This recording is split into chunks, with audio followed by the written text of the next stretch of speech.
Hello friends, welcome back to the chapter 6 of geography, and in this chapter we will study about the composition and structure of the atmosphere. Okay, we will study the composition of the atmosphere first, and then we will look at the structure of the atmosphere. All right, so what is atmosphere? Atmosphere is a mixture of different gases and it envelops the earth all around. ठीक है, ये एक mixture है different gases का और ये ढक लेता है हमारे जो प्लेनेट है, प्लेनेट अर्थ को चारों तरफ से. The air is an integral part of the earth's mass and 99% of the total mass of the atmosphere is confined to the height of 32 kilometre from the earth's surface.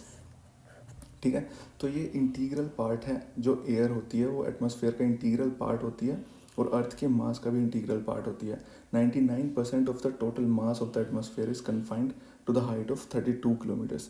ठीक है, तो जो 99% जो total mass का percent है वो 32 kilometre तक की हाइट तक ही कन्फाइंड होता है अर्थ के सरफेस से. ठीक है, तो ये इसके अंदर बताया गया है and this is the proper definition of atmosphere. Right now let's study the composition of the atmosphere. Atmosphere के क्या क्या कॉम्पोजिशन होती है, उसके अंदर कि क्या किन किन चीज़ों से मिल के जो हमारा एटमॉस्फेयर बनता है. ठीक है, तो उसके अंदर गैसेस कौन कौन सी होती हैं. CO2, carbon dioxide, is meteorologically a very important gas as it is transparent to the incoming solar radiation but opaque to the outgoing terrestrial radiation. जो CO2 है वो एक बहुत ही इंटीग्रल पार्ट है एटमॉस्फेयर का, क्योंकि ये ट्रांसपेरेंट होती है इनकमिंग सोलर रेडिएशन के लिए लेकिन ओपेक होती है आउटगोइंग टेरेस्ट्रियल रेडिएशन के लिए. ठीक है, ये जो इनकमिंग सोलर रेडिएशन इंसोलेशन है उसके लिए ट्रांसपेरेंट होती है, उसको आने देती है, लेकिन जब वो रिफ्लेक्ट होके जाती है इंसोलेशन उसे जाने नहीं देती है, उसके लिए ये ओपेक होती है. ठीक है, और इसीलिए ये एक ग्रीन हाउस गैस है. It absorbs a part of terrestrial radiation and reflect back some part of it towards the earth's surface. It is largely responsible for greenhouse effect. ठीक है, volume of CO2 increases due to fossil fuels और इसकी वजह से temperature of air increases due to this. Right, तो ये एक बहुत ही इंपॉर्टेंट ग्रीन हाउस गैस भी है CO2. ज़्यादातर इसकी कॉम्पोजिशन में अगर दूसरे पार्ट की बात की जाए तो उसके अंदर ओजोन भी आती है between 10 and 50 kilometre above the earth surface. ठीक है, मतलब जो ओजोन लेयर होती है वो अर्थ के सरफेस से 10 और 50 किलोमीटर के बीच के अंदर आती है. ठीक है, इसका जब हम अभी डायग्राम देखेंगे तब आपको अच्छे से समझ आएगा. अभी बस आपको ये याद रखना है कि वो जो ओजोन लेयर मिलती है 10 एंड 15 किलोमीटर के बीच में from earth surface and it acts as a filter and absorbs the ultraviolet rays radiating from the sun and prevent them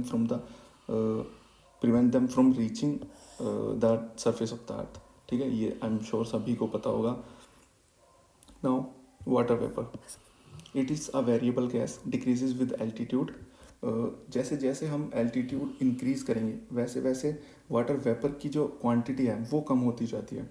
in the warm and tropics it may account for 4% of the air by volume, while in dry and cold areas of desert and polar regions it may be less than 1% of the air. Water vapor decreases from the equator towards the poles. ठीक है, तो जब हम latitude की बात करते हैं तो भी इक्वेटर से ऊपर की तरफ जाते हुए डिक्रीज होती है वाटर वेपर, और अगर हम एल्टीट्यूड की बात करते हैं तो भी अगर हम एल्टीट्यूड को भी बढ़ाएंगे तो भी वाटर वेपर की क्वांटिटी डिक्रीज होती है. तो ये दोनों ही केसेस में इन्वर्सली प्रोपोर्शनल है, एल्टीट्यूड के केस में भी और लैटिट्यूड के केस में भी. ठीक है, नाउ डस्ट पार्टिकल्स किन्हें बोलते हैं हम? सी सॉल्ट्स को बोलते हैं, फाइन सॉइल, स्मोक सूट, यानी कि जो जब हम किसी चीज़ को जलाते हैं तो उसके बाद जो ऐश बच जाती है उसे बेसिकली हम सूट बोलते हैं. और ये कोयले के केस में बहुत ज़्यादा टर्म यूज़ की जाती है. ठीक है, जब कोयले को जब हम जलाते हैं उसके बाद जो मटेरियल बचता है उसे हम सूट बोलते हैं. Ash, pollen, dust and disintegrated particles of meteors, इन सभी को हम डस्ट पार्टिकल्स की श्रेणी में रखते हैं. Generally concentrated in the lower layers of the atmosphere, yet convectional air currents may transport them to great heights. Convectional जो एयर होती है वो वर्टिकली मूव करती है. ठीक है, तो ये आपको याद रखना है. तो कन्वेक्शनल एयर करंट इनको lower layer of the atmosphere तक ले जा सकती है. Higher concentration of dust particle in subtropical and temperate regions.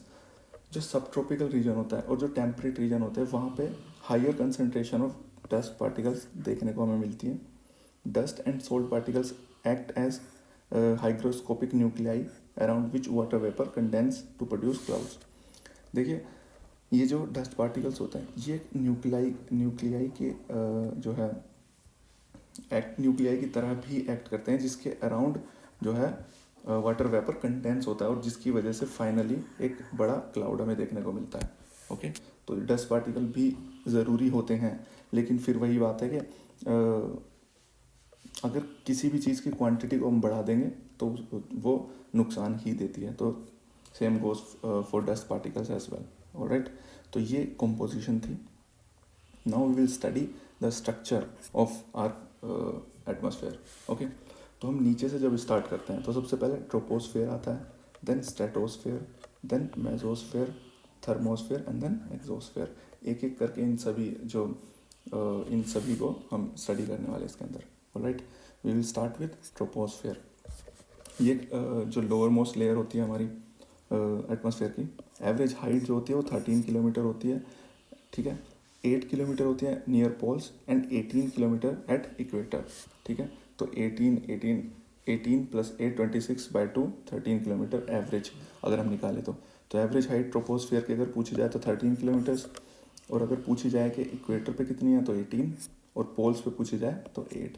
Right thickness of the troposphere is greatest at the equator because heat is transported to great heights by strong convectional currents. Convectional currents हमने अभी देखा क्या होता है. तो जो thickness होती है ट्रोपोस्फेयर की वो बहुत ज़्यादा होती है इक्वेटर पे, क्योंकि इक्वेटर पे इंसोलेशन की वजह से जो हीट जनरेट होती है वो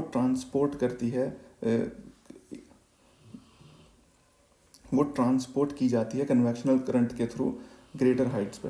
ठीक है अब देखिए इक्वेटर पे जो सनलाइट इंसोलेशन होती है, इनकमिंग सोलर रेडिएशन वो बहुत ज़्यादा होती है जिसकी वजह से हीट वहाँ पे बहुत जनरेट होती है और वो हीट जब कन्वेक्शनल करंट के थ्रू ग्रेटर हाइट्स तक ली जाती है इसकी वजह से वहाँ की थिकनेस इक्वेटर पे ज़्यादा होती है. This layer contains dust particles, water vapour. ठीक है और ये जो लेयर होती है वाटर वेपर और डस्ट पार्टिकल दोनों ही कंटेन करती है. अब ये सोचने वाली बात है कि अगर यहाँ पे डस्ट पार्टिकल नहीं होंगे तो यहाँ पे क्लाउड भी जनरेट नहीं होंगे, तो इसलिए डस्ट पार्टिकल्स का होना भी ज़रूरी होता है यहाँ पे. Okay all changes in climatic and weather climate and weather takes place here. और इसी के अंदर जो ट्रोपोस्फेयर के अंदर ही जितने भी वेदर और क्लाइमेटिक चेंजेस होते हैं इसी ट्रोपोस्फेयर के अंदर देखने को मिलता है. Temperature decreases at the rate of 1 degree Celsius for every 165 metre of height. ठीक है इसे एडियाबेटिक लैप्स रेट भी बोलते हैं. अगर 165 मीटर आप ऊपर जाएंगे तो 1 डिग्री जो है टेम्परेचर में आपको डिक्रीज देखने को मिलेगा. ठीक है तो with height temperature is decreasing, तो इन दोनों के बीच में इन्वर्सली प्रोपोर्शनल रिलेशन है. The temperature of tropopause at equator is -80 degree Celsius at the poles.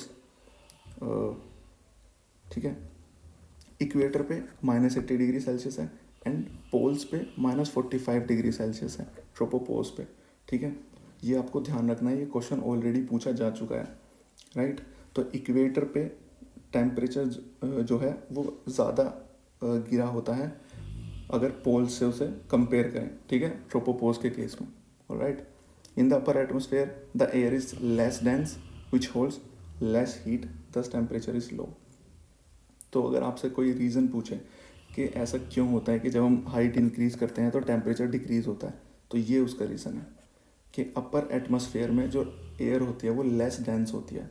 ठीक है विच होल्ड लेस हीट. तो लेस डेंस है और जिसकी वजह से वो लेस हीट को होल्ड कर पाती है, इसी वजह से जो टेम्परेचर होता है वो लो होता है. ठीक है तो ये आपको याद रखना है. और यहाँ पे भी आप देख सकते हैं जैसे जैसे ऊपर जा रहे हैं तो टेम्परेचर कम हो रहा है. ठीक है ये नीचे की तरफ बेसिकली ये टेम्परेचर को शो कर रहा है ग्राफ. ठीक है ये हाइट और ये टेम्परेचर. तो जैसे जैसे हाइट बढ़ रही है वैसे वैसे टेम्परेचर कम हो रहा है. ठीक है नाउ स्ट्रेटोस्फेयर जो सेकंड लेयर होती है फ्रॉम ट्रोपोपोज टिल 50 किलोमीटर. तो 10 से 50 भी बोल सकते हैं इसको. 10 किलोमीटर से 50 किलोमीटर के बीच में होती है ये layer. It contains the ozone layer. ये बहुत ही फेवरेट क्वेश्चन है, बहुत बार क्वेश्चन पूछा गया है कि ओजोन लेयर कौन से लेयर के अंदर मिलती है, तो वो स्ट्रेटोस्फेयर के अंदर मिलती है, ठीक है। And temperature increases with increasing height. यहाँ पे उल्टा हो जाता है, जैसे जैसे हाइट इंक्रीज होगी टेम्परेचर भी इंक्रीज होगा। And you can see here जैसे जैसे जो है हाइट इंक्रीज कर रही है, ठीक है, टेम्परेचर भी इंक्रीज कर रहा है, right, you can see here. तो ये इसका एक प्रॉपर्टी है कि temperature increases with increasing height in this stratosphere. Aeroplanes fly in lower stratosphere. जो एरोप्लेन्स होते हैं you can see here lower stratosphere में फ्लाई करते हैं। इवन मिलिट्री जेट्स भी बिकॉज ऑफ लो टर्ब्यूलेंस, क्योंकि यहाँ पे टर्ब्यूलेंस बहुत ही लो होता है। क्योंकि यहाँ पे वर्टिकल फ्लो ऑफ विंड बहुत कम होती है, ठीक है। ये भी एक बहुत ही फेवरेट क्वेश्चन है, ये कई बार पूछा जा चुका है कि एरोप्लेन्स और मिलिट्री जेट्स जो होते हैं वो कहाँ पे फ्लाई करते हैं, तो आंसर होगा स्ट्रेटोस्फेयर। क्यों फ्लाई करते हैं? क्योंकि यहाँ पे वर्टिकल जो फ्लो है विंड का, मतलब वर्टिकल जो फ्लो है विंड का वो बहुत कम होता है, जिसकी वजह से स्टेबिलिटी बन जाती है एरोप्लेन्स में, ठीक है। तो क्वेश्चन भी पता चल गया, उसके पीछे का रीज़न भी पता चल गया है आपको, ऑलराइट। ये स्ट्रेटोस्फेयर था, ओजोन लेयर इसके अंदर है, एरोप्लेन्स इसके अंदर फ्लाई करते हैं, और इसके अंदर अगर हाइट इंक्रीज होगी तो टेम्परेचर भी इंक्रीज होगा। ट्रोपोस्फेयर की तरह नहीं है, ये एक डिफरेंस है ट्रोपोपोज में और स्ट्रेटोस्फेयर में, ऑलराइट। मेसोस्फेयर अगर हम देखें तो ये वाली जो लेयर है this is called mesosphere. It extends up to 80 kilometres. Temperature decreases with increase in height. और यहाँ पे फिर वही बात है, देखिए हाइट इंक्रीज कर रही है और टेम्परेचर डिक्रीज कर रहा है, right, you can see here. अब ऐसा क्यों होता है? क्योंकि यहाँ पे absence of greenhouse gases है, यहाँ पे ग्रीन हाउस गैसेज नहीं पाई जाती हैं।